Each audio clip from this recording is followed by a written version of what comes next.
everyone, and welcome to another edition of the Do Good to Lead Well VIP webinar and podcast series. I'm your host, Craig Dowden. Thrilled that you're able to join us today. Really looking forward to this conversation and doing a deeper dive into positive leadership. And for those of you who are new to the program and listening in the live audience, a very warm welcome. Thrilled that you're able to join us today.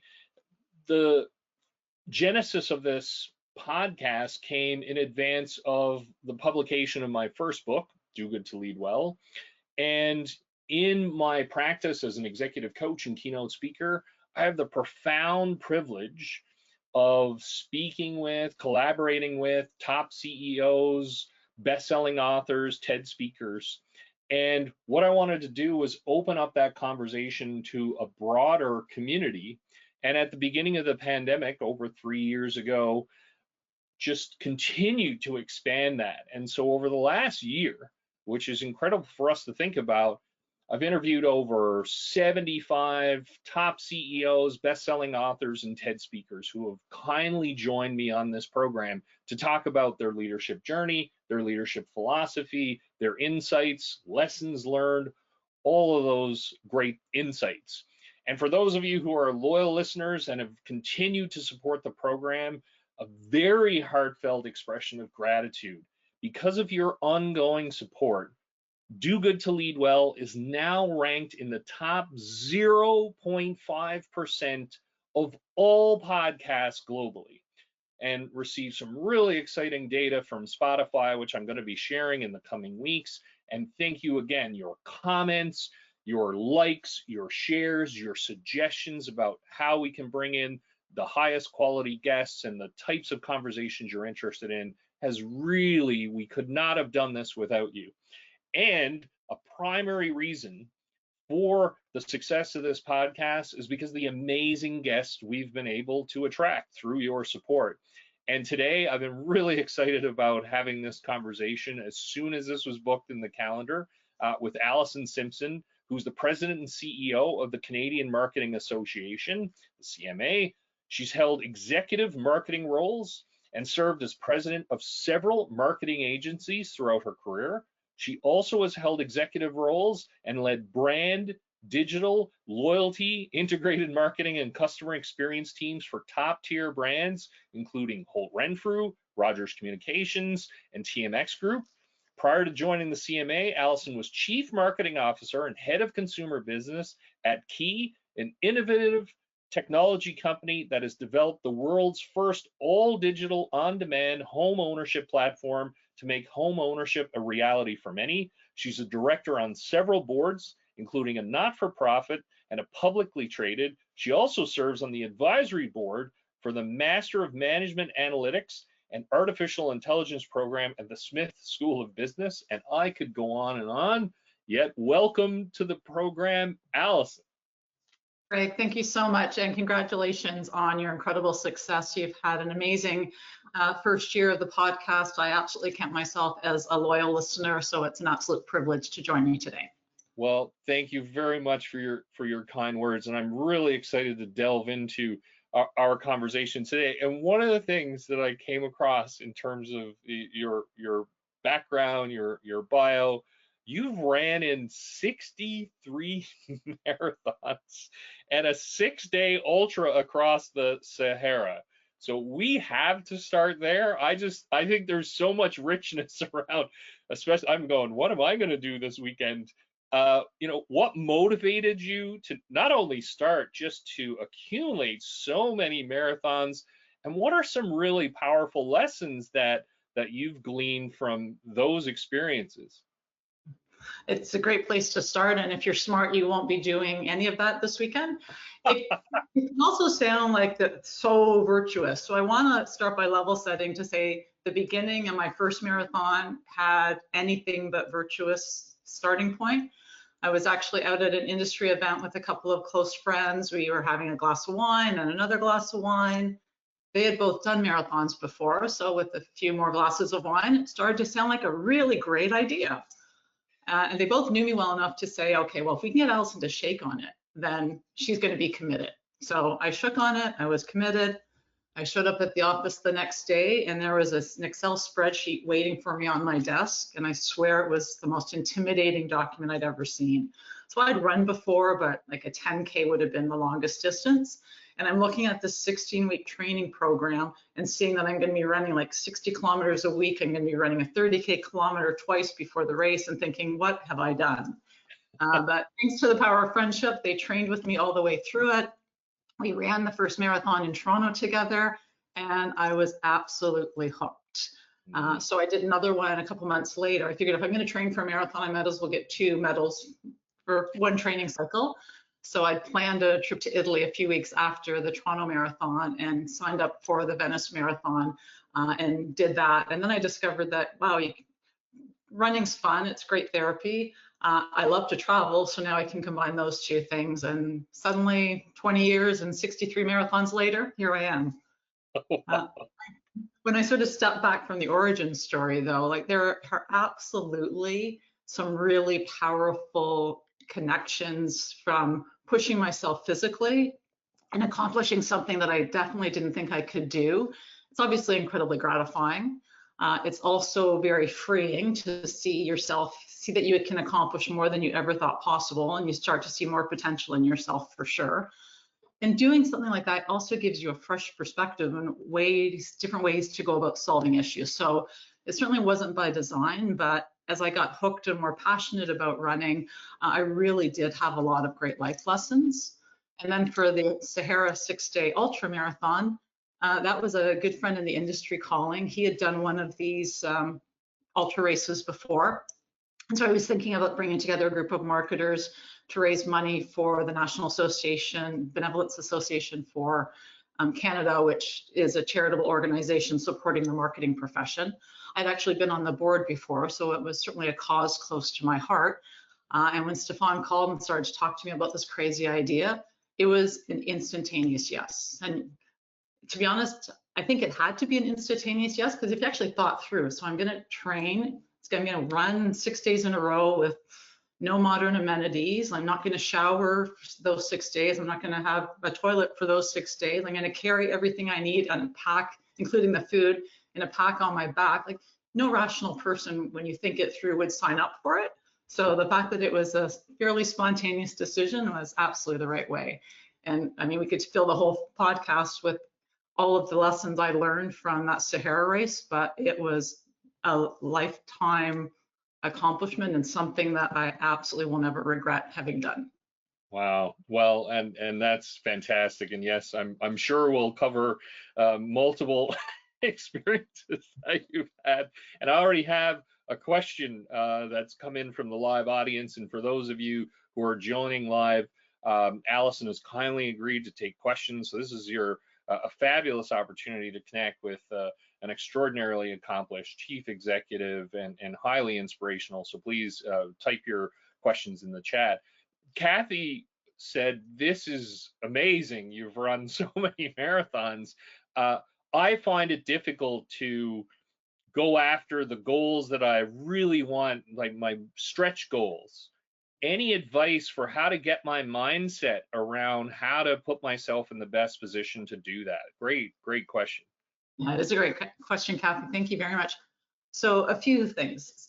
Chunk it down, because when you have a big goal, it makes sense that it's going to be very intimidating. And because it's something you've never done before, of course, you're going to question your ability to get there. So break it down into more bite-sized, manageable pieces. Focus on those short incremental gains, and then you'll look back 6 weeks and 6 months from now and realize how far you've come. I would also say attitude. Like I learned, no matter how much you love your profession, no matter how much I love running, there are days and sometimes weeks where you just don't have the motivation, you're struggling professionally or personally.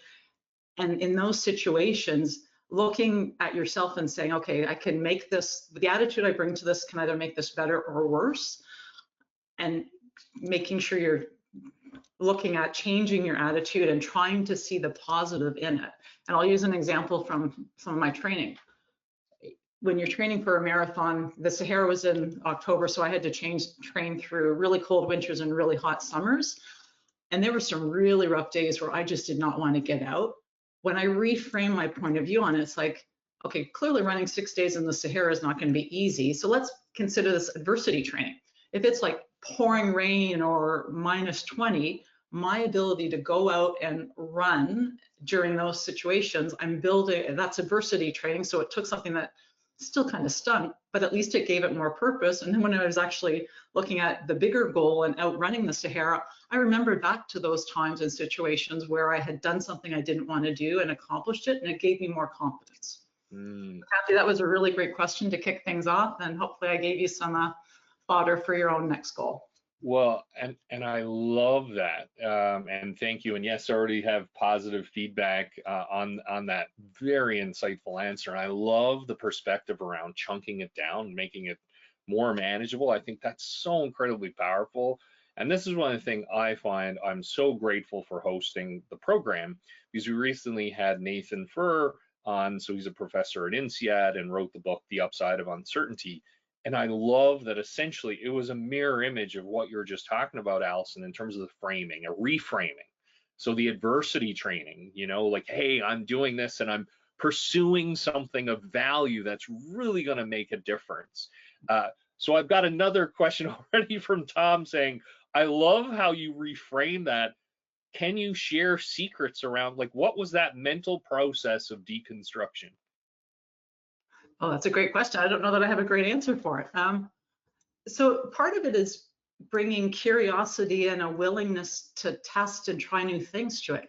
I can talk about lots of things that I'm proud to have accomplished. Trust me, along the way, there are probably a lot more things that I thought were going to work out brilliantly and didn't, huge mistakes that I made and learned from, measured risks that I took that paid off, and lots of measured risks that I've taken that didn't pay off. So just bringing that openness to it, recognizing that none of us have all the answers, and if we do, we're both naive and arrogant, which is not a pretty combination for anyone. So be open and willing to try things, maintain perspective, and be willing to laugh at yourself. And just, yeah, you just have to try. Like, you can sit there and think, well, I don't have the perfect answer. And if you're waiting for the perfect answer, you're never going to start. Or you can just say, no, I'm going to try something. And if it doesn't work, then let me hopefully at least learn a lesson from it. And then I'll pivot and try something new based on what I've just learned and build my knowledge base that way. Well, and I really resonate and appreciate the observation around that, leading with curiosity. It's such an invaluable skill, especially these days where things are evolving so incredibly quickly. And so to approach it in that way, remove the judgment from the situation and really think about, okay, how can I frame this in the most inspiring way that can really get me energized? I love it. This is so, so good. I did want to get your perspective, Allison, on, I mean, leadership is discussed, it's becoming the hot topic. It's always been a hot topic of conversation, and it's just even more elevated in terms of its level of importance. So what are the leadership qualities that you feel that people need to possess to be successful, both now and as leaders in the future? I love that question, Craig. There's a long list, but when I look to prioritize, there are probably 3 that I would prioritize. The first one is absolutely courage. And you open by talking about how incredibly quickly the world around us is changing. And it takes such courage to lead and to really acknowledge that we don't have all of the answers and to be open to taking those measured risks. The reality is that status quo and doing the same things the same way that we've always done them simply is not an option. So courage would be my first one. My second one is curiosity. That's absolutely a theme in my life. And there are so much exciting change happening right now. So being curious and embracing that learning mindset for both ourselves and our teams is a really powerful and important way to understand and ultimately find new opportunities in the change that surrounds us. And then the third one is openness. So to be courageous and to be curious also takes openness. And that's an openness to new ideas. It's an openness to diverse perspectives. It's an openness to not having all the answers and an openness to making mistakes. So those are the 3 that I would lead with. Well, and thank you. And again, lots of comments. This is fabulous. Love the top three. And I really appreciate that. And in particular, how you led with courage. We had Doug Conan on, the former CEO of Campbell Soup, and said, it's tough to lead with conviction unless you know what you stand for. Today requires courageous choices. And I love that. And I feel, again, it resonates so strongly with me in conversations that I have with executives and chief executives in particular around, okay, that courage to step in and make those decisions, take bold steps, and be open. And I love that counterbalance that you're providing. And I've got a follow-up question, not surprisingly, come right in. Stan said, I love how you continually reference curiosity, curiosity. Where did that come from? Was that natural? Was that learned? Just curious.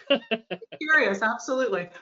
So my parents would absolutely deserve a lot of credit for that. They both grew up in very challenging childhoods. They didn't have a lot of opportunities, and it was their grit and resilience that made them the success they were. So when they had my sisters and I, they really taught us to be independent at a very early stage. They really taught us to, if you want something, you need to work for it.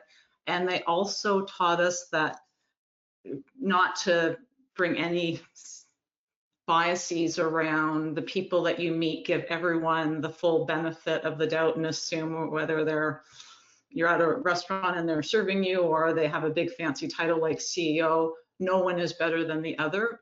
Always be curious about people's backgrounds, always be learning yourself and evolving yourself. So I would give my parents full credit for really seeding that in me at a very early age. Well, I think, and thank you again, lots of comments coming in. I love how you're emphasizing the impact of, our experiences growing up, what we learned from our parents, and how we take that forward. I think that's so vitally essential. I think that's fantastic. And one of the things, knowing you and your philosophy, there's just so much great stuff that, as you said, we could spend so long. I absolutely, this hour is going to fly by. One of the things that I find particularly inspiring about you and your approach is really you have this very strong philosophy that great ideas can come from anywhere, like any level, and even unexpected places. And I love, and this is a great time to ask that question, bridging it with curiosity. So how some leaders, executives are almost, well, there are only certain sources, right, to go to find the best ideas or certain people. Can you unpack that for us? Because I think there's just so much power in that and so much missed opportunity if we don't embrace it the way that you do. So I'd love to hear that. Yeah, and it is absolutely a passion of mine. It's a passion of mine because at all levels in my career, I've seen really incredible ideas come from, obviously, people with deep experience and big fancy titles, but more importantly, from people that are newer to an industry or newer to a project or earlier in their career. And those people can often be intimidated because they don't have the experience that other people in the room or on the team can have. They can sort of sit back and hold themselves back. So something I'm proudest of when people describe me as a leader, it's my ability and desire to really draw everyone into a conversation and really be title agnostic. And the reason I do that is because I've seen so many businesses and brands benefit from that fresh thinking and from people that haven't been trained a certain way really can positively challenge the conversation and come up with great new ideas for sure. So that's a big part of it as well. And then even when I've been in a senior role, it's how you manage and work with your team. But I'll use an example. When I was a CMO for Holt Renfrew, we build out these wonderful new products, we build out these great marketing campaigns, and then every day I'd get 4 or 5 times a day, I'd get the sales reports and see, okay, yeah, that's working really well, or no, that's not working anything like we expected it to. So the time that I would spend by walking through the store, observing how people were actually interacting, patching into call centers or the customer support on our e-com site, looking at consumers and getting their feedback on what was working and what wasn't is another way that great ideas and fresh thinking and better approaches can come by embracing the fact that great ideas come from anywhere. Mm. No, and I really appreciate that, and how you're able to draw everyone in, and I, again, being open to those perspectives, because in a lot of cases, and there's some great research around this as well, where subject matter expertise can really undermine the ability to be innovative, because people bring in such strong assumptions, or, well, I know what's going on kind of thing. And I think it's so powerful. In my own coaching work, some of the best conversations that I've had is when I'm asking the most naive questions possible, because you just don't know what everyone else, quote unquote, knows.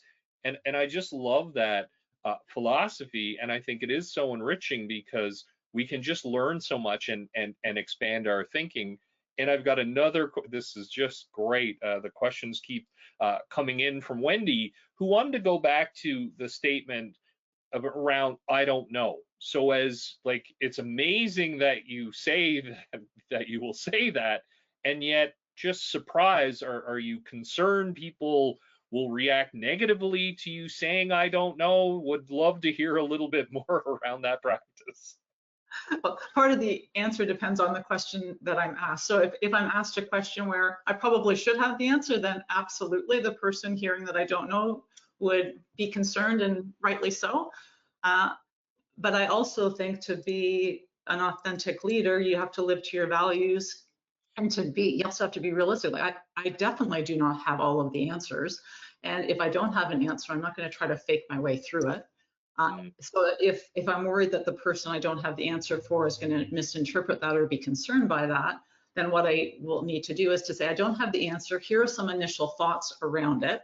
Now what I'm going to do is take the question away, do some more research, think about it a little bit more, and come back to you when I've had a chance to have a better answer and have had more credibility in the answer I'm providing. So as long as you can tell people, give people a path to get to the answer, then I haven't had it backfire on me at all. And again, thank you. This is, I really appreciate, in terms of that, the separation about, okay, well, if it's something that it's part of what I should know in my knowledge base, that's an appropriate expectation.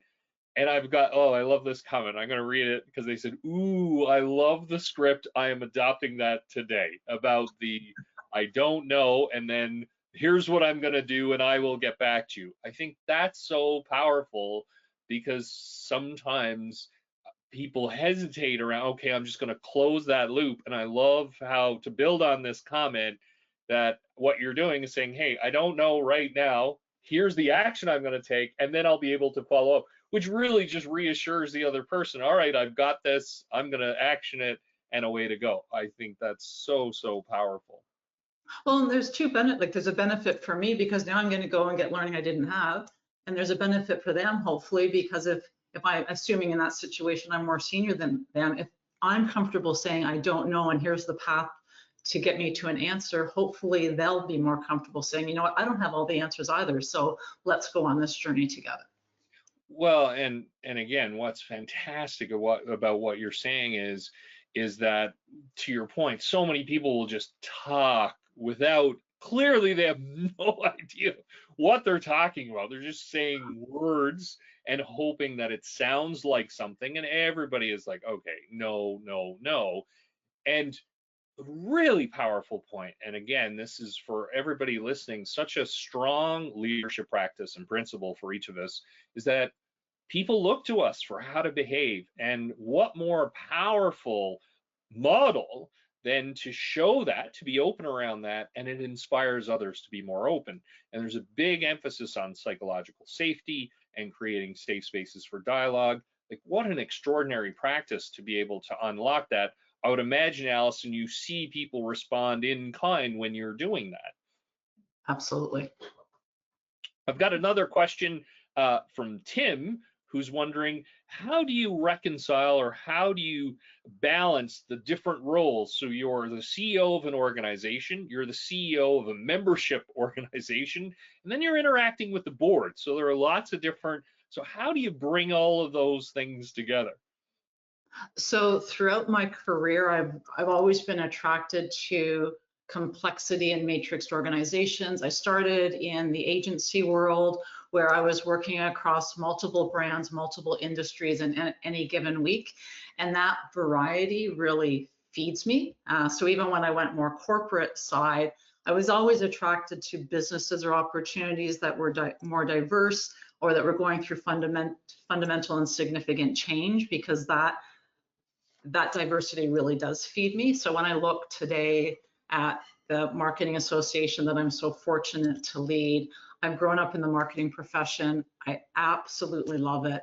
I have benefited greatly from it. I've always been actively involved in volunteering, whether it's sitting on other boards, and very actively involved with the CMA.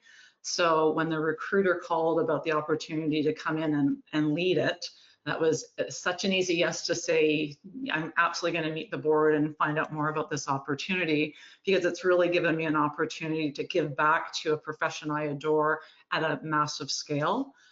I am incredibly blessed to have a board of senior members who are incredibly supportive. We've got such a strong base of 450 corporate member organizations that are very actively involved in helping enrich the marketing profession in Canada. So instead of seeing it being complex or challenging to manage those different stakeholder groups, I'm fed by and thrive on working across those diverse stakeholder groups. And that's not for everyone. Like, some people are just perform better if they stay in one vertical and one focused area, and that's absolutely great for a lot of people. For me, it really is the diversity and the opportunity to influence and be and learn and work through different industries and different stakeholder groups that really feeds me. So any choice is going to be a great fit for some people and not a great fit for others. This one happens to be a great fit for me. Well, and thank you again. Great comments coming through. And what I really appreciated about your answer, Allison, it brings me back almost to the beginning of our conversation, where it's around the framing, right? And how you look at these scenarios. And I also appreciate the observation. It's finding places that fit with our natural strengths, the talents we have, the passions that we possess, and all of us have them. And then it's selecting the right environment where we really feel truly engaged. And again, I appreciate that mindset exercise. And your answer really just ties in beautifully with another question I wanted to ask for us to explore together, because I know another area where you're really passionate about is the importance of diversity in building businesses and driving success. And it's something that you're highly attuned and really engaged in. So can you talk more around that idea, the experiences you've had, the benefits that you've observed firsthand? Because I think this is such an important topic, and for some organizations, they can struggle with that. And you're so right. Like this, there is such incredible power in valuing difference in diversity. So understanding that different points of view, different backgrounds, different lived experiences will make the work that we do and the decisions that we're making so much stronger. And bringing that understanding to the teams that we're building, to the approach that we have as business, really is incredibly rewarding. It's also really smart business. So there's great research around the importance of diversity in building a business. I've absolutely seen the positive impact it can drive firsthand. And just to bring some numbers to it, some of the stats I've heard, one from Gartner, 75% of organizations with diverse and inclusive decision-making teams will exceed their financial targets. If you don't have other reasons to want to embrace diversity, there's one very real business reason why we should be embracing it. And it also links back to realizing that we will all get better by being open to others, and having people of very different backgrounds just stretches our thinking, makes us smarter, and really encourages us to come up with new innovations and new ideas. And I know both creativity and productivity also both are two key elements that really will benefit from diversity of experience. So it's a really important mandate for me as a leader. It's a really important mandate for us as the Association for Canadian Marketing as well. And it's absolutely been a passion area and an important area of focus for us. No, and thank you, and I love the stats. Again, I'm as people know, follow the program. I'm a huge evidence-based practice person, so it inspires me every single day. And I really appreciate, Allison, how you made the link around how it improves the quality of our decision making because of the diverse perspectives. It broadens our view on different issues. It allows us to connect in so many different ways. And also, as you say, and I've shared this, it's not just the right thing to do, it's the right thing to do for your business. Like there are business implications when we embrace diversity. So on any metric you want to look at, it's the right thing to do. There's overwhelming evidence that supports it. And the critical part is for us to create the conditions so that we can capitalize and bring everybody to the table. I love how you shared it earlier. Open up the conversation, invite people in, so now we can all benefit from that. And your answer reminded me of a brilliant quote from one of the top positive psychologists, Barbara Fredrickson, and I'm going to paraphrase it, where she essentially said, none of us can be at our best without the rest of us. And I just love that idea because it just it just champions beautifully what you've just shared. So we have another question. I knew there would be lots of questions. So Dana really appreciated your observation around living your values and leading with your values. So can you talk a little bit more around that process, what your values are, how you can integrate them into your day-to-day? So absolutely, and it's a great question, Dana. Thank you. Quite simply, I think of it as my mirror test. So that means that I want to lead and live every single day in ways that I can look at myself in the mirror every day and respect and like the person that I see looking back at me.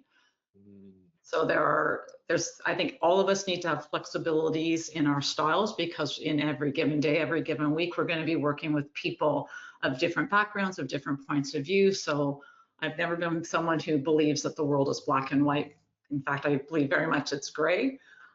But we all have a core set of values and areas we're just not prepared to go to. And that by living that way, I can look myself in the mirror every day and respect the person looking back at me. Well, and I really appreciate the separation that you've made. Again, very insightful around being flexible in preferences or styles. So we all have different styles, and so to embrace that, and yet there are core values, things we hold dear, who define who we are, and that's so incredibly important. And I love the image of the mirror test, right? When you go home and you look, hey, okay, how did I show up today in my personal and professional life? Did I honor the values that I hold dear and the people who I interacted with during that day? I think that is just absolutely fantastic. I've got another question from Brad wondering your story is incredibly inspiring. Was there a pivotal moment or two in your journey that really shifted your perspective or your leadership journey? So absolutely, there's been a bunch. So I'm thinking of a couple that will come to mind. So I will say my very first boss, incredibly brilliant person, absolutely horrific boss. So, and because it was my first boss in a professional full-time capacity, you don't know, I didn't know if, well, is this just the quote unquote real world or not? Thankfully it wasn't. But in going through that experience, in many ways, he shaped me more than any other leader I'd ever worked with since, because he showed me in excruciating detail the type of leader I did not want to be. And while that's not the most enjoyable way to learn, it was incredibly effective. So that absolutely early on shaped me. And then the other piece, I was studying philosophy in university. Obviously not a clear career path. I thought I was going to be a lawyer, and thank goodness I didn't end up pursuing that path. But as I was in university and needing to work to pay my way through, I thought, you know what? I ultimately want to work in a creative business. From what I know about the advertising agency life, that sounds like it could be a pretty cool role. If I'm interviewing myself for a role in an advertising agency and I'm studying philosophy, there's no real reason why anyone should hire me. So if that's an area what I want to pursue, what am I going to do? So what I decided to do was to make myself my first product. So I was working and going to school in a very small town. There weren't a ton of advertising agencies, but there were 4 or 5. And I developed a marketing campaign of myself. It was before LinkedIn and social media, so it was much more traditional media being used. But I came up with some sort of marketing initiative, whether it was a flyer or whatever, every day and dropped it off to the different agencies. And ultimately, I think they just finally said, okay, we've got to at least get her in the door and let her have a meeting with us so that if nothing else, she'll stop bugging us with all these bad advertising materials. But ultimately, that's how I got my first part-time job. And ultimately, that's how I got my first full-time job. So that taught me very early in my career to bet on myself and to take some risks, because the downside, if no one had offered me an interview, if that hadn't ended up leading to a part-time and ultimately a full-time job, I really hadn't lost anything. I tried something that didn't work and I would be able to refine it, hopefully, so it would work better the next time. So those 2 opportunities very early in my career continue to shape me to this day. Well, and thank you. I have another great comment saying thank you for your courage in sharing your early challenging experience. I too had a horrific boss, and unfortunately, despite what I went through, it was a really a growing moment for me. So it is, and appreciate once again the framing around, okay, like what do I take from that? What lessons do I learn from this? And in some ways can really plant the seeds in terms of, okay, this is not where I want to go. Have another question from Charles, wondering about, as the head of the Canadian Marketing Association, like where do you see marketing? How has marketing shifted in the last few years, and where do you see it going into the future? So every industry today is absolutely going through massive, massive change. I will say that the marketing profession, more than any other profession, magnify that by 10. And the reason for that is, from a marketer's perspective, we're dealing with human beings. So human beings are changing, and ultimately we're marketing to human beings, and they are changing with incredible speed. They are incredibly diverse in their desires and wants and backgrounds. So for marketing to stay on top of that, it means that we as a profession really need to evolve quickly and consistently. So there's a lot going on, certainly Gen AI, but ultimately success in marketing comes down to understanding who you want to reach with a product, the benefits and values you are bringing to them, and ensuring that you have a powerful value exchange and that your product or services is doing something that is worth paying for. So as much as the technology, the competitive set, the marketing environment around us is changing, if you stick to the core principles, those still hold true. The tools for delivering against those core principles will always be changing, but the principles for the most part hold true. I love, and I love that. It's interesting because in my own space, in my own background, in terms of business psychology, I see it very similarly in terms of the core principles hold, and then the context in which they operate shift. Yet that experience, so I love that that perspective. And one of the things, and it's interesting because it kind of in a parallel universe, there was a question I wanted to ask you as well, Allison. Uh, Around empathy in leadership, and really what you were talking about as well is like connecting with your stakeholder, your community group, your customers who you're serving through a very empathetic lens. I'm curious, what role, if any, do you see empathy playing in terms of being an effective leader, and how can we be more effective leaders and empathetic? So I absolutely believe that empathy and understanding are key, not just to effective leadership, but also to a life well lived. Mm. So we should always start by listening. We should always be seeking to understand, and that will help us build bridges. It will help us thrive in our professional lives, but also within our communities and our personal lives as well. Mm. Well, and I couldn't agree more. I think it's a universal skill, if you will. It's something that can apply in every domain in our lives, in every relationship. And I also have, this is great, another question in real time. David was wondering, it seems like it's really difficult to get people to listen.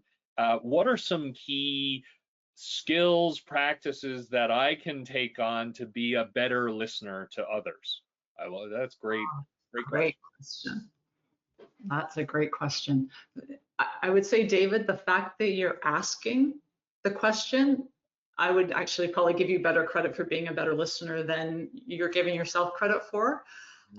So when you're listening, and this is hard for all of us to resist doing at certain times, when you're listening, focus on listening. Don't focus on shaping your response. Don't assume that you know where that conversation that you're listening to is going to go, because the conversations can often start one way and take a U-turn. And if you've sort of lost focus or stopped actively listening partway through that, you're going to miss the U-turn.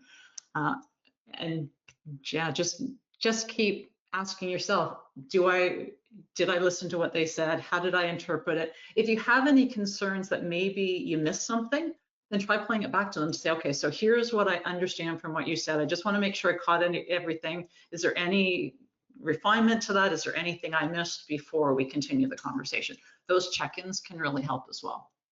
Well, one of the things you shared, Allison, and again, I got that, so thank you for the answer. So that's great.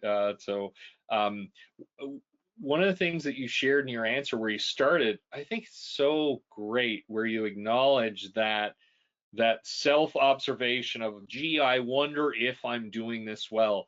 Because what's really interesting, it's such a grounding question and also a humble one. And I agree that when we can question those things, that's a really good sign that we're most open to learning, coming back to a key thing that you've touched on time and time again. And I think it's wonderful that you acknowledge that, because just asking ourselves that question and genuinely doing it, I also really appreciate that point around focus, because I find in today's world, our attention is just absolutely under assault. And we can be distracted on our devices and in our phones and all that kind of thing. And I love how you say, kind of slow down and be in the moment, be in that conversation, actively paying attention to what's going on. Another topic I did want to speak with you about as well is the idea of resilience. And it certainly gets a lot of attention, a lot of coverage, and mental health. And so I was wondering, how do you keep yourself personally resilient? What are things that you do for you? And also, what are the things that you do to keep your senior leadership team and your organization resilient? Because I know in conversations that I have, it's been described as a perma crises. It's just been lots of things happening at one after the other, and people are really drained and strained. So I'd love to hear that from a personal perspective, and then also as the CEO, how do you distill that to your organization? And Craig, this is such an important area for us, anyone working professionally at any level, us as human beings. It's been really grueling, and we all need to acknowledge that it's been really grueling for all of us, and cut ourselves some slack and give each other some grace, for sure. When I think of ongoing ways that I help manage and build my personal resilience, I take great comfort in getting outside. Even I'm looking outside my window now and it's gray and pouring rain, but still being out in nature, surrounded by nature, even if it's pouring rain, that feeds me for sure. Not surprisingly, I'm going to have running high on my list. That's a great meditation for me. It's a great attitude adjustment for me. My husband, if I'm having a bad day or a bad week or I'm grumpy, he will highly recommend that maybe I should put on my running shoes and get outside. And he's always right. I come back a different person, for sure. And then laughter. And I also have a husband where we laugh a lot together and at each other a lot. But laughter is another really mission critical way to build and keep resilience. And then I've touched on this earlier, but attitude, like speaking from personal experience, the attitude that we bring to any situation, especially difficult situations, we are more in control of that than we often think. So how do we choose to react to bad news or unexpected changes can make them infinitely better or infinitely worse. So I always try to look at that, the attitude I'm bringing in, hold myself accountable to that. The second part of your question around our senior leadership team in the organization, it really helps to know that we're in it together. It really helps to know that we have each other's back and we're supporting each other. We help each other keep perspective. Again, laughter, like the harder things are going, if you suddenly hear someone laughing down the hall or on a video call, it's freeing. It just reminds you that, you know what, no matter how bad things might be right now, there's hope. And then also looking at, we all have issues, so try to turn some of those issues on their head and see, does that, changing the perspective and thinking on it, does that create some new opportunities? So I've seen that be an effective tool as well. Love it. No, and I think a humor, being from Newfoundland originally, just love, yeah, having that sense of humor. And it is for ourselves personally, and that self-deprecation, as you say, having a little bit of fun with ourselves. And then with the people around us, I think it is incredibly healing balm. It's an incredible healing balm and facilitates our resiliency. I really appreciate the observation that you made, Allison, about being outside. Exercise as well, countless studies around the benefits of exercise in so many different ways. And in particular, you said getting outdoors. I think it was earlier this year, Dacre Keltner out of Berkeley wrote a great book around awe and talked about the idea of awe walks, AWE, and getting out and kind of going, wow, look at how awesome nature is, and my, all these wonderful things and experiences. And I really appreciate your point, something that you continue to come back to. And again, I want to highlight for all of us today, because certainly resonating with me and reinforcing to me is being mindful of our mindset, being mindful of the lens through which we're looking at a particular situation and broadening that. And I really appreciate how you integrated that idea in terms of how you're managing your senior leadership team and how your senior leadership team operates. We're all in this together. We're working together to figure it out. And just that idea of, again, a beautiful application, flipping things on their head, just looking at it in a different way, just opens up so much. Another question from Tara saying, just loving this conversation, starting my career, really interested in getting into executive level positions. What advice do you have for me in terms of how I can really expand my impact and take on more and more responsibility as I move forward? Oh, Tara, thanks for joining us today, and that's a really great question. So with the way you asked the question, you're well on the way to answering it yourself. One piece of advice I would give is say yes to opportunities, especially the ones that scare you a little. There's such rich learning in that, and if they scare you a little bit, it means that you're going to be stretching yourself, and that's a good thing.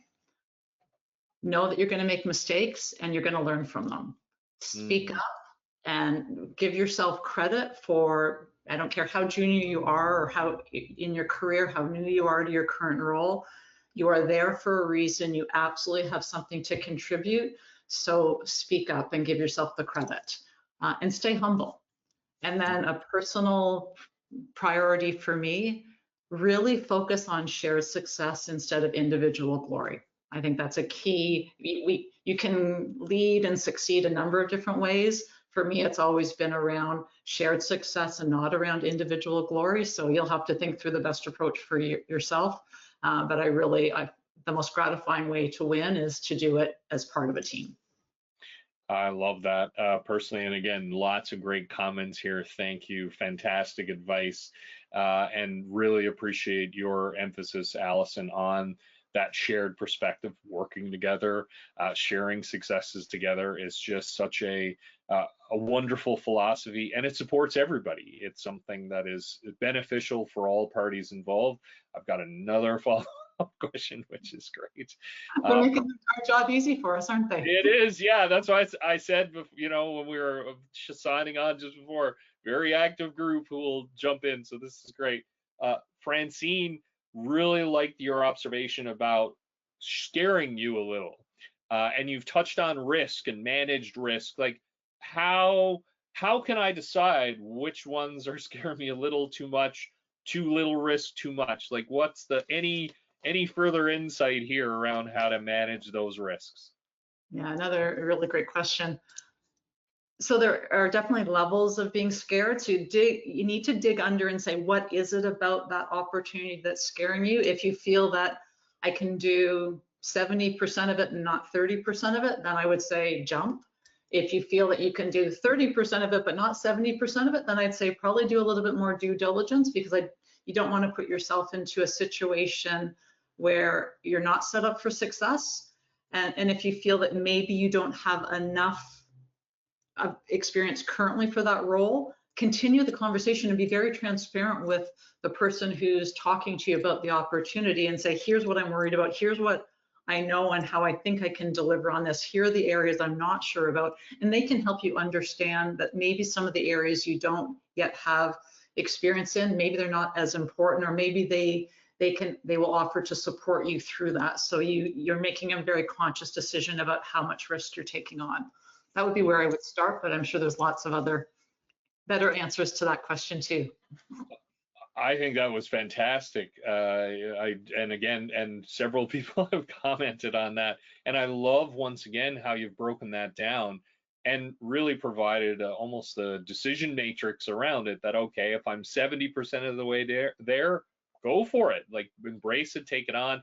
I love the anchoring question about, and again, for everybody listening, so what is it that scares me around this? It's really powerful because it can get underneath the reaction to it, and so that we can really facilitate self-learning. And then, as you say, if it isn't passing that 70 threshold, all right, so what are those things? Don't just necessarily discard this conversation and move on. Keep it going, be open, be transparent, look to learn, look to grow. Once again, what I really appreciate is, so often that we can take ourselves out of the game or remove ourselves from opportunity through our own choices. And again, not misrepresenting anything, getting in and going, hey, this is where I am, this is what I'm about, can you tell me more? It's a process of exploration, and as people can probably guess, curiosity. That's going to be that's the one word we're going to take out of this conversation, which I think is so powerful. We're almost out of time. This is awesome. I'm so happy. This has been so much fun. And I do have another question, which is fantastic, from Andrea. Really appreciate your comment about speaking up. Any advice for a more junior executive for how you can have your voice heard effectively without being stepping outside of your boundaries? So I'm a natural introvert. I've learned through my career, you can't do the roles I've been doing you can't do the roles I'm doing without having an ability to be extroverted, but I'm innately an introvert. So I can absolutely relate to the question you're asking. For me, if was sitting early in my career, if I was sitting in a boardroom and I was one of the more junior people, the best tip I had was ask my question or contribute early on, because the longer you sit there, the more you get inside your own head and think, well, those 5 people had so many smart things to say that there's no way that I'm going to be smarter than them. Whereas if you are one of the first to speak, it's going to be appreciated by the group. It just makes it easier to continue the conversation, and you're not going to get in your own head and make too big of a deal of it, that I haven't spoke for the first hour of the meeting, so now if I say something, it has to be like nirvana. Right. No, and I think that's so good. And one of the things that I appreciated about it as well is it's being aware of that inside voice, as it's been called, chatter in our heads, and how that can derail us from participating. And then, as you say, someone speaks up and someone else speaks up, and then it's less and less and less. And also, in my experience, I've found too, in having these conversations where someone's going, oh, I was going to say that. Yeah, and they hold back. So I really appreciate, again, and one of the things I want to continue to draw attention to for us today, remembering the 3 key qualities you talked about earlier. Courage. Here's the another C word, right? Whereby have the courage to speak up, share a perspective early. I think that's so wonderfully powerful. A question that I love to add. So you just put me on one other thing. The other reality, when you're more junior sitting around that table, everyone else around the table knows you're more junior, so they're not going to be expecting you to answer the question the way that someone 15 years into their career is answering it. So there's really very little downside for you in speaking up. I think that's so powerful as well, is that sometimes, and appreciate that level of empathy as well, in terms of, well, we can make assumptions about, well, how is this going to land and how are they going to perceive it? And then what I really appreciate about that observation, Allison, is that it gives a line of sight to, well, they already appreciate you're more junior in the role. There isn't the, the expectations can be different. And so again, things we might believe are true likely aren't happening. So let's have the courage to step in. So one of my final questions, and this has just been, again, so much feedback that I've received, positive feedback. I love to ask, if you could start your career again, kind of the Back to the Future ride, and give yourself some advice, like what's one or two pieces of advice that you would give yourself at the start of your career? I love that question. So I would say, know that your career won't go as planned, and that's a great thing. Like, there's no way that I could have envisioned the career I've had, and trust me, there's been lots of missteps along the way, but I've always learned from them. And when I look back, I really wouldn't change a thing. And then, and this really builds off the last question that was asked too, realize you have more to contribute than you think you do. So say yes to opportunities, don't be shy about speaking up.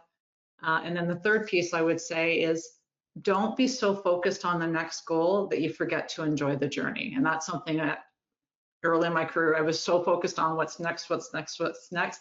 I enjoyed the journey, but I didn't fully enjoy it and appreciate it. So take time to enjoy what you're experiencing today, this week, this year, as you're also planning for the future. Well, wow, awesome observations. Thank you. Great insights. This is really powerful. And I couldn't agree more. I think it's, to me, having that flexibility, recognizing all the best laid plans. This is not, no matter how much we've thought through this, plan for it, everything else, there are going to be unexpected side trips and all kinds of things. And that's such a resilience building mindset, again. And I really appreciate the observation, because that, again, I love the linkages across different episodes where multiple people, CEOs, have said, hey, like, don't just focus on the next goal, the end goal. Lateral moves can be really valuable. This other stretch assignment can be really cool. Like, just be in that moment and start making decisions around you and what motivates you, your values. You touched on this earlier, Allison. Just absolutely fantastic. So before we go, any final thoughts, advice that you want to share with people before we close this conversation today? I'm actually going to draw back on something that you said, Craig, around awe.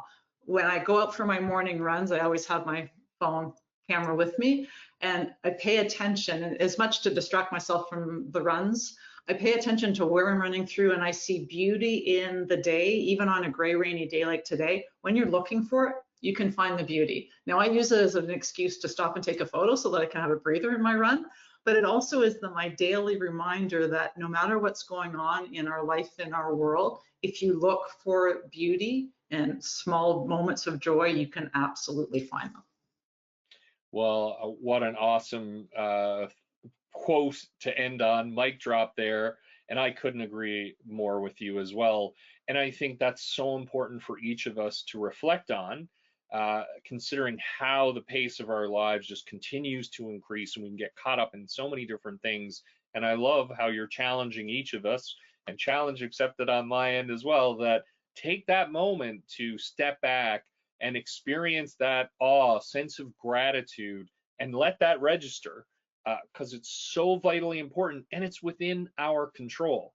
And so remind ourselves of doing that and how important it is. And as you've also touched on as well, so wonderfully, Allison, is sharing it with others. And I'll close our conversation today with a great comment. So many comments came in, and this resonates terrifically with me. Thank you so much for this. So many takeaways, very inspiring. So I couldn't agree more. This has fed my soul. Thank you very much to everyone. It's been a really busy week, and this has absolutely fed my soul. I really appreciate the opportunity to speak with you today. Well, this has just been awesome. So thank you so, so much, everybody, for joining us today. Looking forward to seeing you next time on Do Good to Lead Well. Until then, take care, take an all walk, get outside. So thanks again, Allison.